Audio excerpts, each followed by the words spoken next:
بسم اللہ الرحمن الرحیم۔ کوڈ ورڈ ٹی وی کے ناظرین کو اپنے چینل پر خوش آمدید کہتے ہیں۔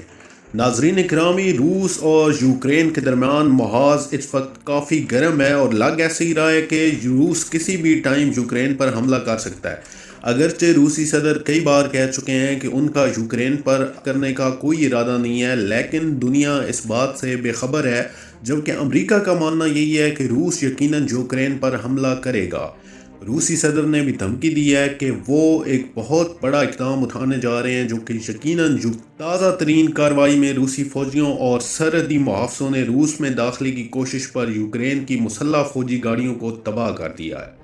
روسی فوج کے جاری کردہ بیان کا حوالہ دیتے ہوئے ماہرین نے بتایا کہ 3 بجے کے قریب 2 یوکرینی فوجی گاڑیوں میں سوار 5 افراد نے جاسوسی اور تخریب کاری کی نیت سے روس میں داخل ہونے کی کوشش کی،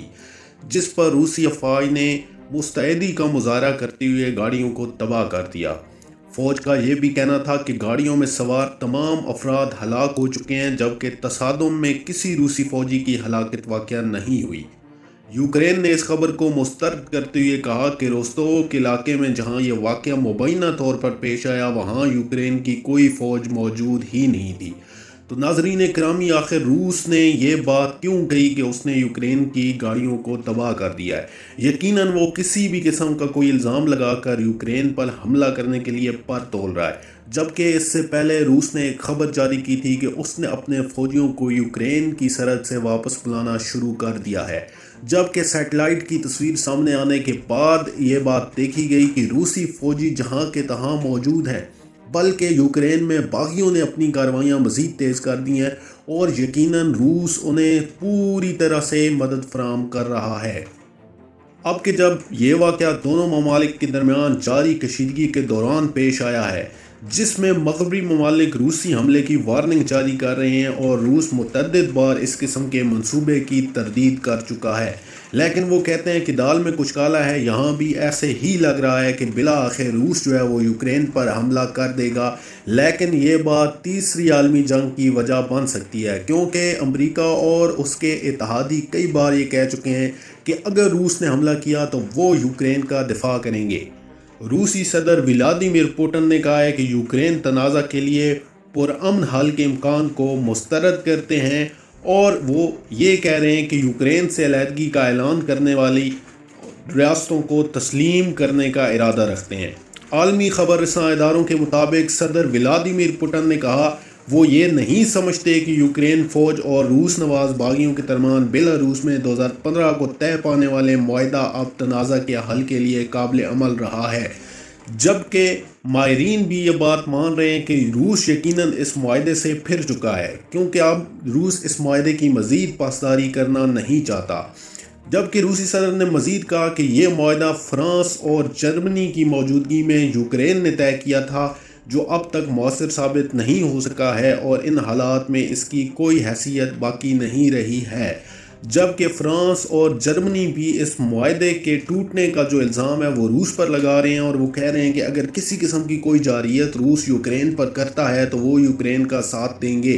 جبکہ امریکہ اور اس کے باقی نیٹو اتحادی جو ہیں وہ دھڑا دھڑ یوکرین کو مدد فراہم کرنے کے لیے اپنے گولہ بارود اور اسلحے کا انبار وہاں پر لگا رہے ہیں۔ صدر ولادیمیر پوٹن نے مغربی ممالک کو خبردار کیا کہ یوکرین کے تنازع کو جواز بنا کر روس کی سلامتی کو خطرے میں ڈالنے کی کوشش نہ کریں،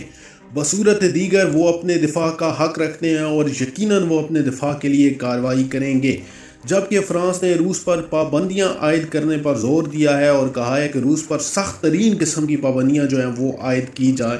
اس سے پہلے بھی امریکہ روس پر مختلف قسم کی پابندیاں لگا چکا ہے، لیکن کیا روس کو اس سے کوئی فرق پڑا ہے؟ یقیناً نہیں، کیونکہ موجودہ حالات دیکھ کر بھی ایسا لگ رہا ہے کہ روس نے ان پابندیوں کو کچھ بھی نہیں سمجھا اور وہ جوں کا توں ہے۔ جبکہ صدر پوٹن نے مزید کہا کہ وہ یوکرین سے علیحدگی کا اعلان کرنے والی 2 ریاستوں لوہانسک اور ڈونیٹسک کو تسلیم کرنے کا ارادہ رکھتے ہیں، اور اس سلسلے میں ان کے اپنی کابینہ کے ساتھ صلاح مشورے جاری ہیں۔ واضح رہے کہ روس نواز باغیوں نے یوکرین کے مشرقی علاقے کی 2 ریاستوں پر قبضہ کر کے اپنی حکومت قائم کرنے کا اعلان کیا، اور وہاں سے بزرگوں، خواتین اور بچوں کو جنگ کے خطرے کے پیش نظر ماسکو منتقل کر رہے ہیں۔ جبکہ ناظرین کرامی، عمران خان نے بھی اپنے روس کے دورے کا اعلان کر رکھا ہے۔ اس گرما گرمی کے ماحول میں عمران خان روس جا رہے ہیں اور یقیناً انہوں نے روسی ٹی وی کو اپنے انٹرویو میں یہ بھی کہا ہے کہ جنگ کسی مسئلے کا حل نہیں ہوتی اور روس اور یوکرین کے درمیان جتنے بھی تنازعات ہیں ان کے پرامن حل کی ضرورت ہے اور مذاکرات کی میز پر ہی انہیں حل کیا جائے۔ جبکہ عمران خان کے دورے میں ماہرین اس تناظر کو بھی دیکھ رہے ہیں کہ روس اور پاکستان کے درمیان بہت بڑے بڑے معاہدے ہونے والے ہیں جو یقیناً پاکستان کے لیے بہت فائدہ مند ثابت ہوں گے۔